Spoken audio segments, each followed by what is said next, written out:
CQ, CQ, CQ. This is Whiskey Mike 7 Romeo Charlie. Whiskey Mike 7 Romeo Charlie calling CQ, CQ, CQ.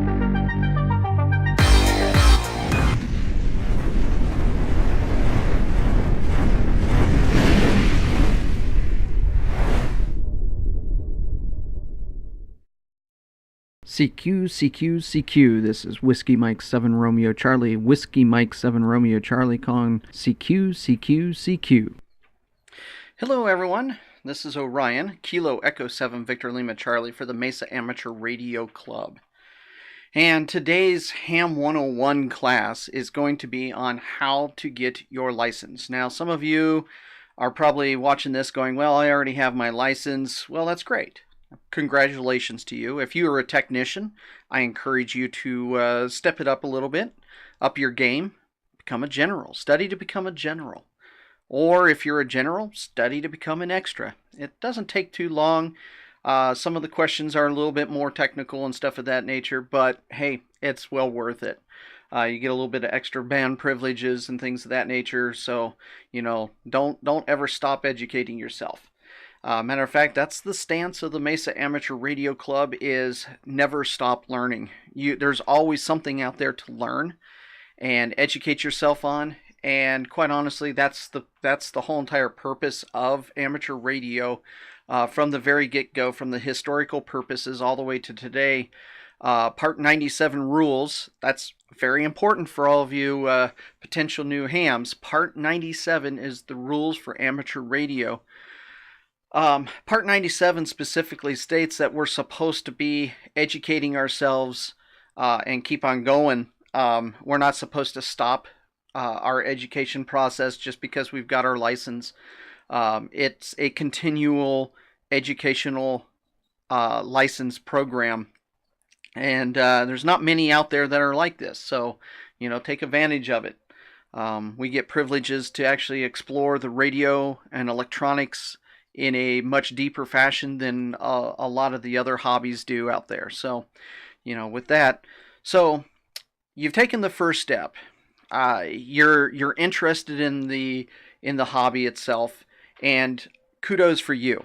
All right, now you need to get into a little bit of understanding exactly what ham radio is, and what we're going to do today is we're going to go and explore that whole entire process. We're going to start with talking about how to get your license. We'll go over like the ARRL website and how to find a testing center and stuff of that nature.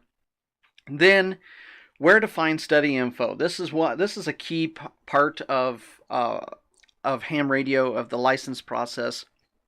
And we get asked questions a lot, like, well, do you guys offer classes? The short answer for that is sort of. We don't offer any classes specific for the technician license program or the general or the extra.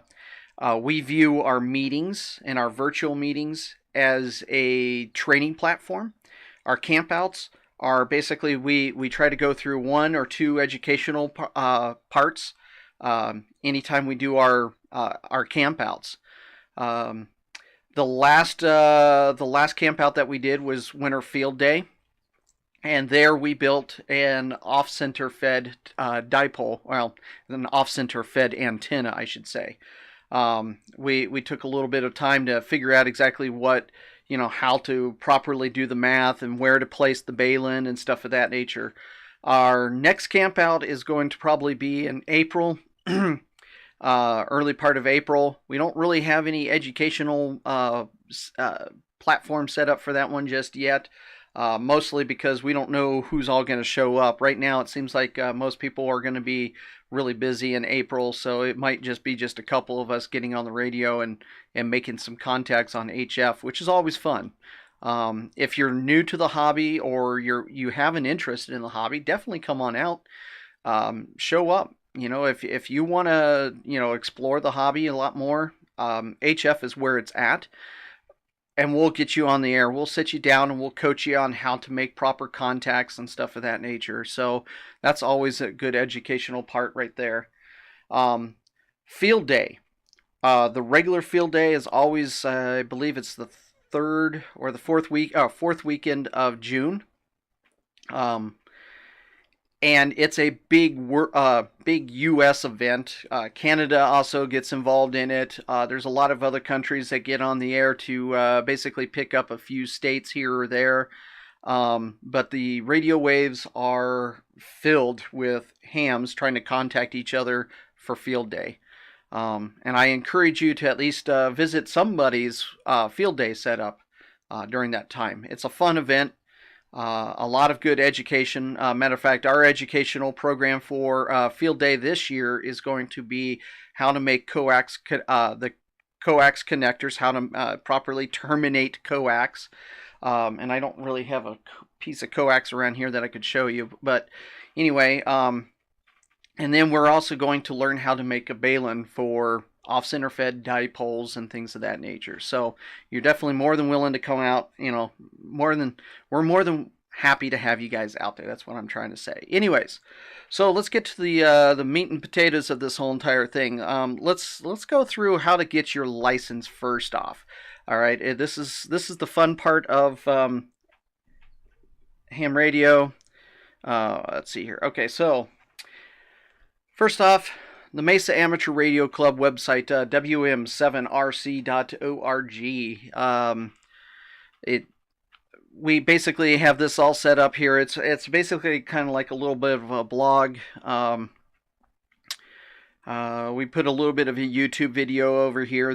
This video will end up being over in this corner right here. But this one here, one of our members went over the Bearcat DX1000 receiver. That was a great, that was during Winter Field Day. We were listening to quite a few different shortwave radio stations out there. Had a lot of fun. So, but over here is all of our little articles and things of that nature. So, feel free to, peruse the whole entire, our website. Again, all these links are going to be down below. They're going to be posted up in the YouTube channel. So, all you have to do is click them and it'll take you over there to them. So we're going to start out with the ARRL website. ARRL is essentially, basically, the National Association for Amateur Radio. They're our voice to the FCC. Basically, if there's anything that amateur radio operators would like to have changed at the FCC, you can always approach the FCC directly and try to get it done. But sometimes it takes a lot of backbone to do it. A lot of times the FCC will take a look at something and say, yeah, we're just not interested in doing that or something. So it's always wise to bring the ARRL on board with what you're trying to get done. Sit down and talk with their legal department and see about how to go about making changes to the FCC regulations and rulings and stuff of that nature. So what is ham radio? Ham radio is a hobby.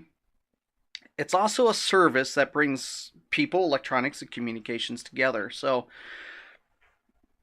this website right here, ARRL.org, is going to be a very critical part of your ham radio realm, is what I'm trying to say. So feel free to visit their website, go through, and you don't have to have anything this fancy at your house. You can have just my little Radio Shack here is just the 891, a tuner, and a power supply, and a outdoor antenna that I've got. It doesn't do very well, but hey, I've got something outside. So, yes, amateur radio is popular in Hollywood, especially like Last Man Standing. Contact was another one that had mentioned ham radio.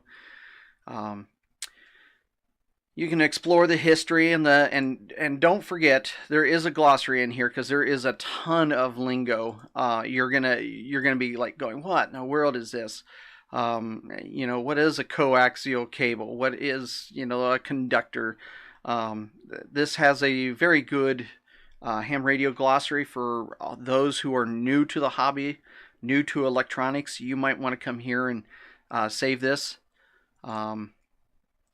And anyways, Notice on here, I'm actually signed in, okay? But you don't have to sign in order to get to this page. This page is under the licensing and educational training. Come down here to getting licensed, okay? So, and I love that the ARRL actually starts off with this. Why should I get licensed, okay? And quite honestly, I would ask a little bit more in-depth question as to why are you interested in amateur radio? Is it because you're a prepper? Are you a member of a church that is actually asking you to get your ham radio license? Or are you getting it because your husband has one, your boyfriend has one? Or are you interested in emergency communications? Or are you just interested in electronics? All these are great questions to start thinking about. And then why should you get licensed? All right. We have rules. We have regulations that we've got to follow. If we don't follow them, we can be fined. We can even have our license yanked. All right. Is find an amateur radio license class, and you don't have to take a class. All right. Matter of fact, I highly recommend if you can't find a class in your area, don't worry about it. Don't sweat it, okay? Because usually these classes, all they're going to do is teach you everything that you can do on your own, all right? There's nothing special about a class. It's not like you're required to take a class in order to get your license, all right? All it takes to get your license is for you to sit down and pass a test. Pay $15, show them your ID, sit down, write, do the test. It's a 35 question test, all right? You must get, I think you can miss 9 of them, all right? So 35 questions and you're allowed to miss 9, all right? And quite honestly, when you're on the air, it doesn't matter if you miss it by, if you missed 8, nobody on the air is going to judge you anyways, because it's not like you're going to get on there and they're going to look you up and they're going to say, oh, well, you only passed your technician class by 1 question, okay? So don't fret that, all right? Don't fret the small stuff, all right? What you need to be worried about is, how to study and things of that nature, and we'll get more into that in a little bit. So if you can't find an amateur radio license class in your area, don't worry about it, all right? Just don't worry about it. It's not the end of the world, okay? What you need to really worry about is find an amateur radio license exam session, all right? This is the key to it, because you got to take the test. If you don't take the test, you don't get licensed, all right? So you can put in here like, okay, 85119, which is Apache Junction. I'll just go right ahead and click it. I'm not in Guam. I don't know why in the world it comes up as Guam, but we'll go through and we'll select USA, and then we'll just hit search. All right, now, oh, no records found missing. Okay, well, that's a little bummer. Well, let's see if we can find, let's see here. Let's get back over here.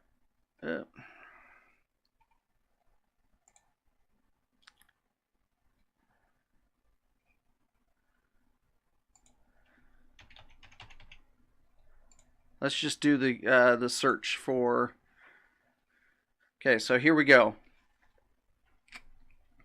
So here's all the different classes, actually not classes. These are not classes. Again, these are license exams, all right? These classes out here can actually do, these guys they have the ability to do the testing. They're what they call volunteer examining teams, okay? VE teams, all right? The one that I highly recommend is the East Valley VE team. They've really got it down pat. I'm not too sure about the Nomads. Anyways, these guys are going to be able to, you're going to be able to find, you click on the learn more and you come out here and, okay, so you need to contact this guy right here. Here's his phone number. Here's his email. Oh, and he's with the Laurel. They're really highly rated. So yeah, I would definitely recommend these people. So looks like, well, February 23rd is the next is one of the next class at 9 a.m. No walk-ins. You must call ahead. So these people require you to sign up prior to, whereas the East Valley VE team down here, walk-ins are allowed. Notice walk-ins are allowed, which is the charter for it is through the ARRL. So obviously they go through the ARRL processes. There's a couple other different groups out there. There's the W5YI group, another great group as well. Anyways, that's how you find your where to get your license at.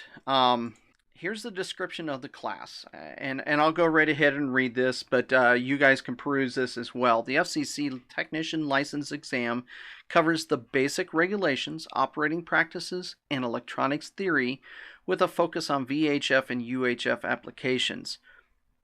Morse code, and this is a key, Morse code is not required for this license at all. All right. Matter of fact, Morse code has been dropped. You no longer need to worry about Morse code. Morse code is still pumping out there. It is still gaining interest, but you no longer are limited to remembering Morse code in order to pass. All right. So those of you who are going, oh man, I'm never going to pass the Morse code. Guess what? You no longer have to worry about it. So with a technician class, you'll have all the ham radio privileges above 30 megahertz. These privileges include the 2 meter 440, which is the 70 centimeter band, the 220, and etc. You also have 10 meter bands. You may operate on 80, 40, and 15 using CW or Morse code. 10 meter band using CW, voice, and digital modes. 10 meters right now is not doing so hot because of the propagation, but don't let that stop you. All right. If you join with a club and you use a club call sign and you've got Elmers with you and things of that nature, you can always get onto all the other bands under the club call signs and learn how to do digital, single sideband, and FM and AM as well. So don't fret that. But under your call sign, you're very limited to what you can do. All right.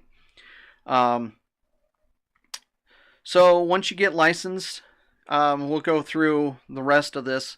So now you know where to go to find your testing center. Okay, it costs $15. My recommendation is make sure you actually have the cash on hand, like a 10 and a 5, because sometimes these places won't have cash or something like that to exchange or something like that. So my recommendation is pull out basically $15 and have it on hand. It helps. And then basically you sit down and you take the test. All right, the test, 35 questions. You can miss 9 of them. All right. So now you're sitting there going, but I'm not ready to take the classes. All right. Don't fret. Relax. Chill out. Settle down. Take a deep breath. All right. Ham radio is supposed to be fun. So if it's not fun, then you're doing it wrong. All right. So if you're stressing out over it, you maybe take a step back, take a deep breather. It's not a race. All right. It's not like, they only have so many ham licenses and you got to hurry up and get yours or something like that. So take your time. All right. So where do you find study material? That's a good question because there is a plethora of stuff out there. All right. If you come over to the ARRL's website and you come down through here and you look for, and I've already got it up on the other side. I'll just go over here. Here's the NCVEC, this National Conference of Volunteer Examiner Coordinators. And that's where, if you look up technicians test pool, because all these questions are available. You're going to know every single question before going into this test. It's not a surprise test. You're going to know the questions and you're going to know the answers. All right, so there you go. It's half the battle's already done for you. All right, so look for the ham radio technician question pool, and you'll probably more than likely end up here. Now, I don't really like this site, and I don't really like the way they've got it laid out, but it's a PDF that you can take with you on your phone, your iPad, or whatever. And I'll show you the reason why I don't like it. There's a lot more material out there than just this. But if you come over here and you look for the PDF, you can also download it in a Word format if you want. But I usually recommend the PDF format. And it looks like this. To me, it's just very, very ugly. But it's not designed for end users to be looking at and reading and studying from. This is really meant for the coordinators, the VECs, the volunteer examiners, to basically yank this information off and make the tests for you. All right.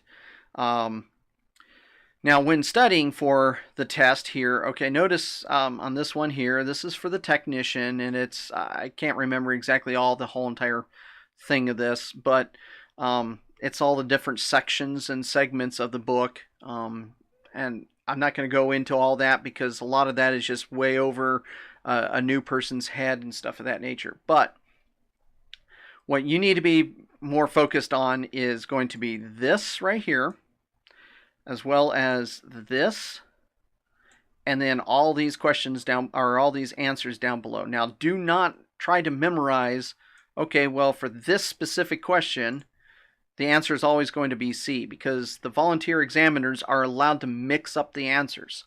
So you may go into one testing session and answer number C, advancing skills in the technical and communication phases of the radio art, might actually be A instead. So don't focus in on, oh, well, it's just C.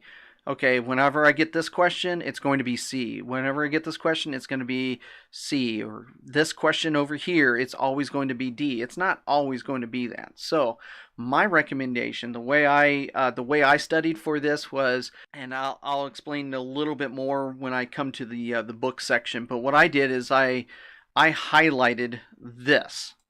I used a highlighter, an actual highlighter, and I highlighted that, and then I studied from there, because that way my eyes were drawn to the correct answer. This comes from the FCC. These are the questions that the FCC has approved, okay? What I would do, my recommendation is, okay, well, let's go to the ARRL. The ARRL is the voice of amateur radio. They've got some really good study material here.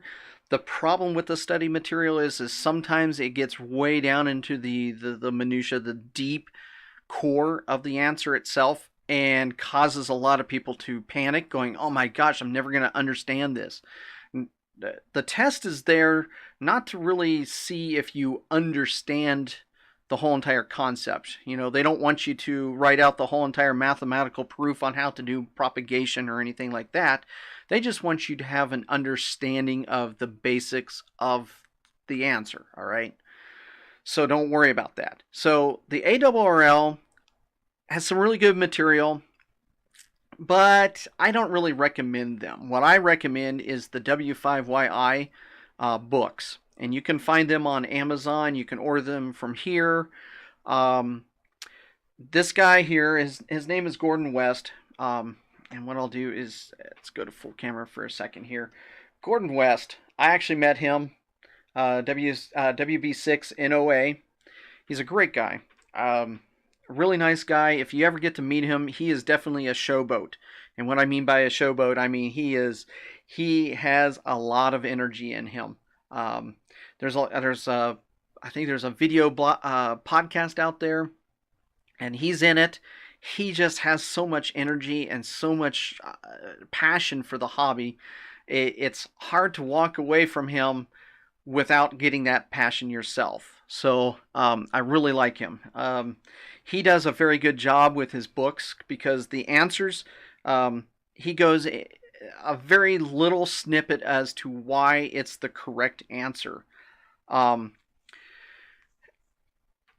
so there you get a little bit of the understanding of it, and then then it starts to make a little bit more sense. All right, so I definitely recommend the W5YI books, but if push comes to shove and you can't find them or something like that, the ARRL books are just as good. All right, the explanation as to why the answer is the correct answer might go way more in depth than I think that it should, but they're not bad to have. And quite honestly,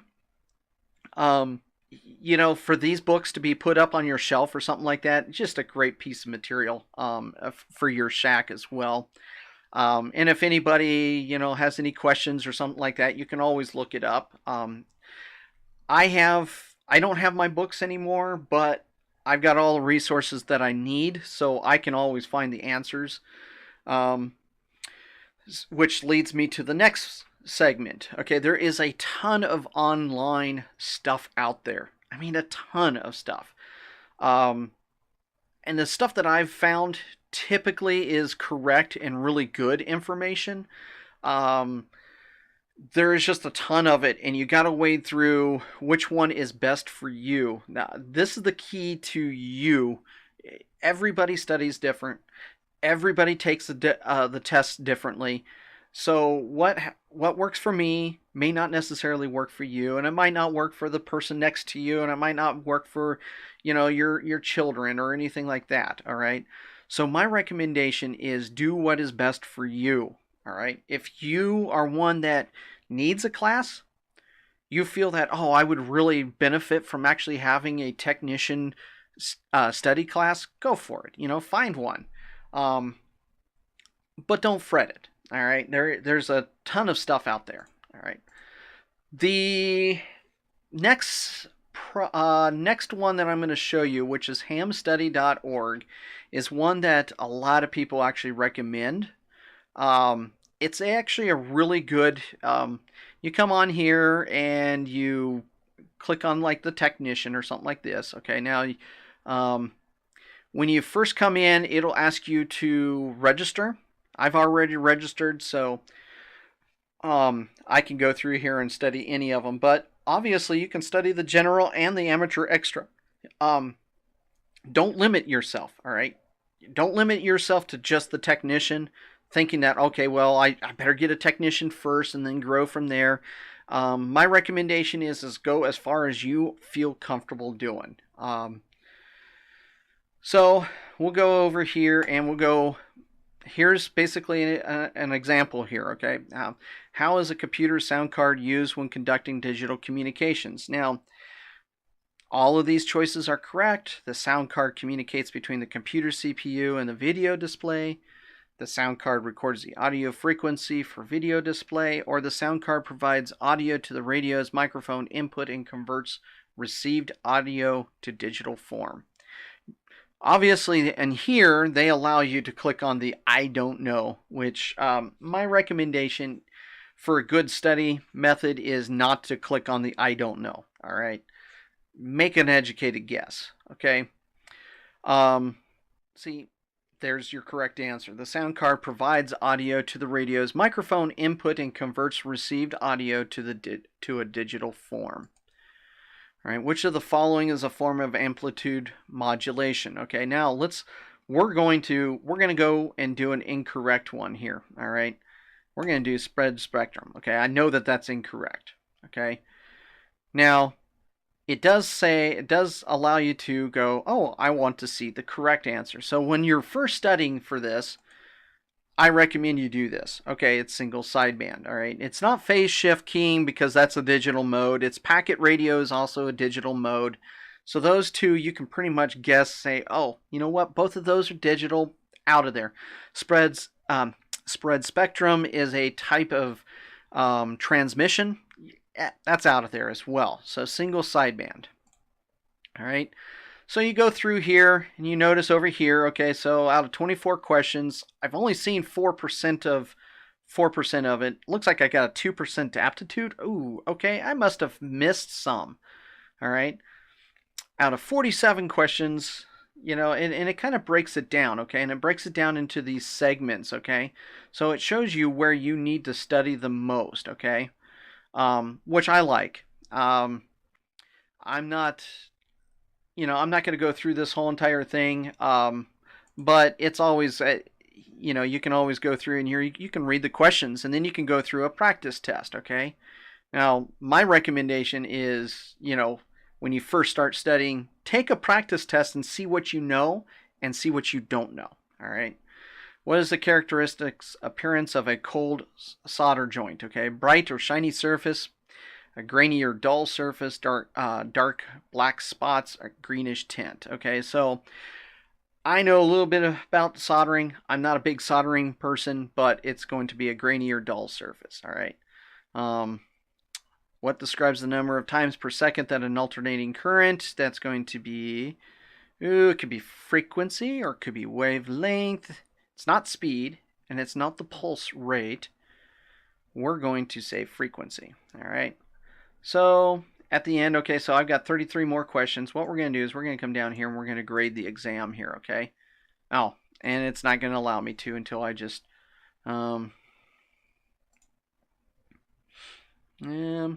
anyways, you get the idea. I'm not going to go through this whole entire thing, but we're going to see what happens here. If it's going to allow it. There we go. Okay, so my score was 28%. Obviously, I failed. Oh, no. Anyways, so it shows you, okay, which segments, T0, T1, T2, T3, T4, T5, T6. These are the different segments that you need to study up on. Click to set, you know, so it allows you to kind of like, okay, I want to study that sub-element. So it's going to take you to the T5 sub-element, and it's going to start allowing you to go through and studying, all right? I kind of like this. This is not bad. The one that I really like is the QRZ one, and I don't know if I even have it up here. QRZ has practice exams that you go through, and then what it does is it tells you the right answer afterwards, and it allows you to figure out exactly which segments that you need to work on and study more on. My recommendation is take your time, all right? So the next segment, well, okay, so where to find study info. We're still working on that part, okay?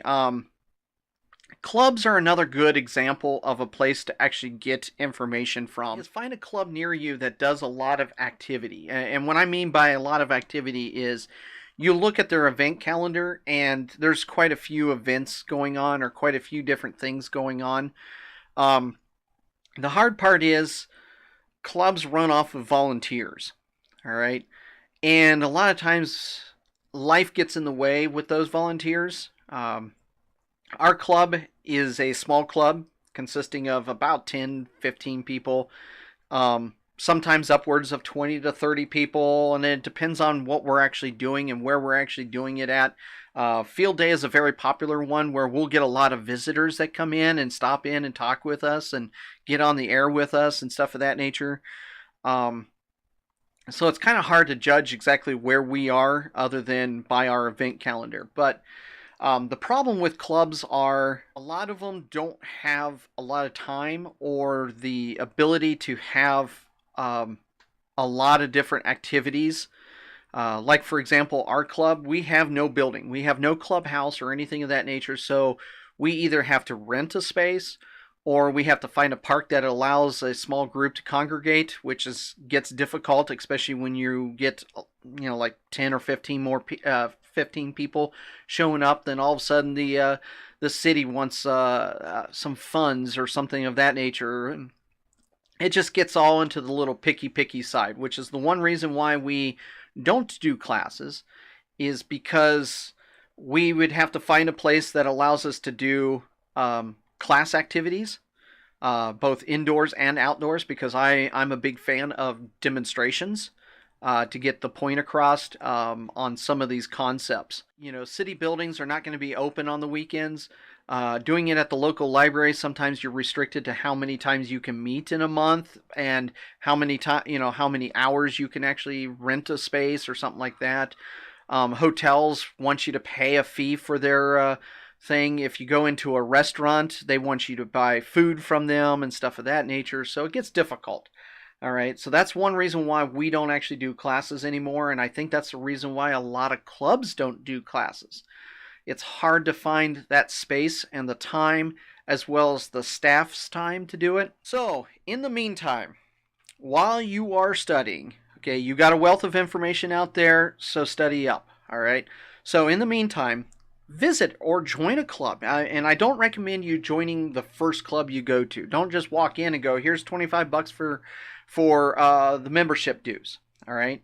Come in. Find out what the vibe is with that club. the club needs to jive for what you want it to. All right.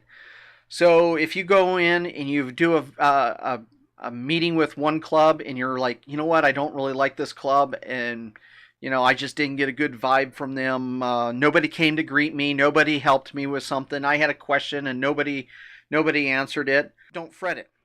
Find another club. Not all clubs are going to be doing the exact same thing. Don't fret it if you can't find a good club or anything like that. The Mesa Amateur Radio Club does virtual meetings. We also have a YouTube channel, which is the other aspect of it. The one thing that I forgot to mention is YouTube. YouTube. Oh my gosh, YouTube has a wealth of information out there. So if you're like, oh, I don't understand this concept or something like that, go to YouTube and type in the concept. Type in how to use a repeater, or 10 meters ham band or something like that. And there's bound to be a video out there for you. All right. Refrain from buying a radio. Do not buy a radio yet. Okay. And here's my take on the radio. A lot of new hams, they talk to friends and family members, or they talk to some other groups or something like that. And especially those who are preppers and those people who are church members, and their church is trying to urge them to get their ham licensed to aid the church for emergency communications or something like that. A lot of times those places say, well, just get the Baofeng radios. And a lot of new hams come into our club meetings and they go, I don't know how to use this radio. I don't know how to program this radio. And it's frustrating, all right? The Baofeng radios are just so frustrating. Yes, they're $35, $30 or whatever on Amazon or the local prepping store or something like that. But stay away from the Baofeng radios, at least until you get some experience with how to program radios, all right? I'm not saying that they're bad radios.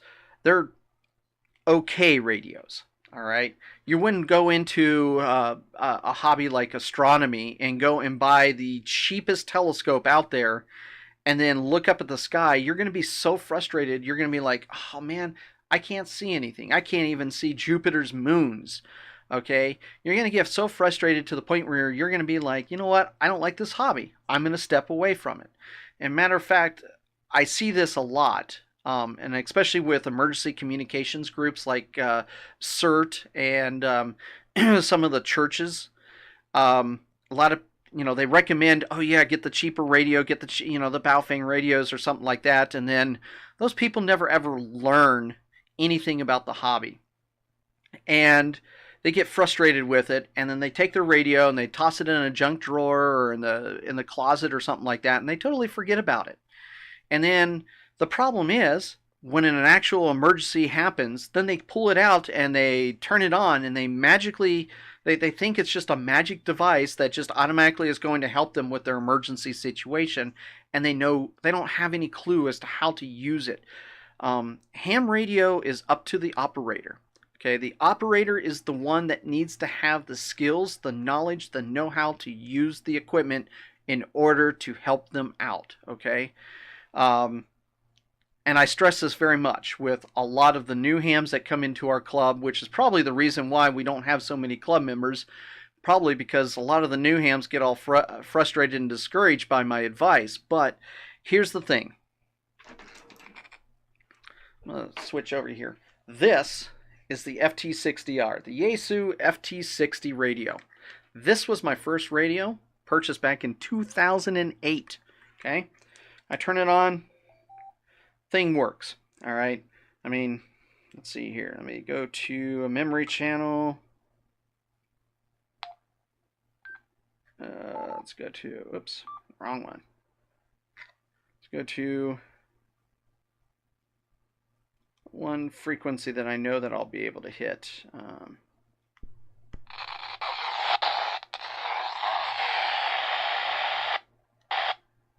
Now I'm inside, so I'm not going to hit a lot of stuff because I'm indoors, but This radio has been with me on every single public service event that I've been to. Has been hiking with me, has been camping with me. This radio right here is one of the most trusted radios out there, especially for new hams. All right. My recommendation is pick this up. Yeah, it's going to be about $150 plus about another $20 for the longer antenna. And as always recommended, I recommend the little rubber duck that comes with it. Unscrew it, buy yourself a longer antenna, a better antenna. Take that old other antenna and toss it in the garbage because it's nothing more than just a dummy load. All right. Anyways, stay away. Don't buy a radio just yet. Wait until you get your license. Sit down with a club, talk with them, see what they recommend. A lot of times they may even have a radio that they're getting ready to sell or something like that for a good cheap price. All right. And they might sit there and say, you know what? Here's what you need, and they might just simply say, you know what, I'll sell you this for $100 today, or just let me know and I'll reserve it for you, if you're really interested in that or something like that. Hamfests are another great place to pick up used equipment. Make sure that the buyer allows you to turn the radio on and see if you can play with it. Because a lot of them, they may or may not even know whether or not the actual radio works or not. So, and then of course, study. All right. So, key on study. All right. This is something that I do on my own. I highly recommend this study method. Basically, what you do is every night you reserve a block of time, whether it be, say, an hour. We'll use an hour. And so what I recommend you do is you sit down with your book and you go through and you read through your book. And mind you, the first time you open up your book, don't read the question and try to start answering the questions, all right? Open up the book, highlight every single correct answer. Go through every single one and highlight the correct answer. Again, don't mark A, B, C, D. Okay, mark the actual answer itself, okay? Once you've done that, then start with chapter 1 and take it at slowly. It's not a race to get your ham radio license. Take your time. Study at your pace, okay? So one recommendation is open up the book, go through the first chapter, read the question, look at the answer. Read the question, look at the answer. Read the next question, look at the answer. Read the next question, go through that till you've done the first entire chapter. Okay, then go back through and redo it. But this time, take your time and go, okay, why is that the correct answer? Okay, and start grasping that concept as to why that answer is the correct answer for that question. All right. Eventually, you'll start understanding that whole entire concept. Okay. At the same time, go through and look at the wrong answers and try to figure out, oh, well, why is these other two wrong, okay? Why are these other three incorrect, and this is the specific answer that is the correct answer, all right? So if you're going to do an hour, my recommendation is break it up into 15-minute time slots, okay? Study for 15 minutes, then take a 5-minute break. Then come back, sit down, go through the next 15 more minutes, okay? Then step back, take another 5-minute break or something like that. Go get a drink of water, surf the web or something like that. Stay away from the ham radio stuff. Go do something else. And then come back to it and do it again. And then do it again. Okay, and then you're done for the night. Okay.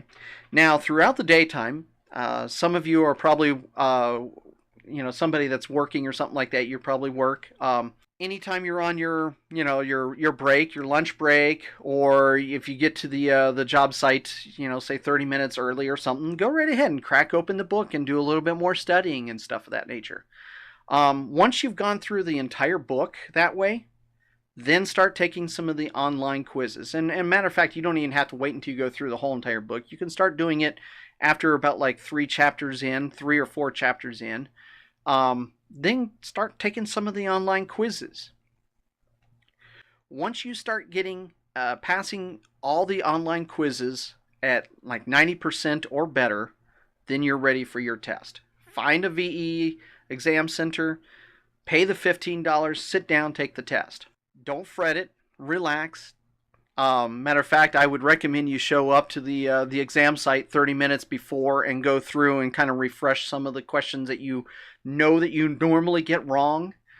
Go through those again to kind of refresh your brain and everything. All right, come on out, enjoy us. I hope that this training class was beneficial to you. If you have any questions, feel free to say something down below, comment in the comments section. You can find us on our website. You can find us on our Facebook site. Look for Mesa Amateur Radio Club on Facebook. You'll find us. You can always email me, Kilo Echo 7 Victor Lima Charlie at Whiskey Mike 7 Romeo Charlie.org. I know that's a mouthful, so it's KE7VLC at WM7RC. And 73 to everyone. Hope you guys all have a wonderful day.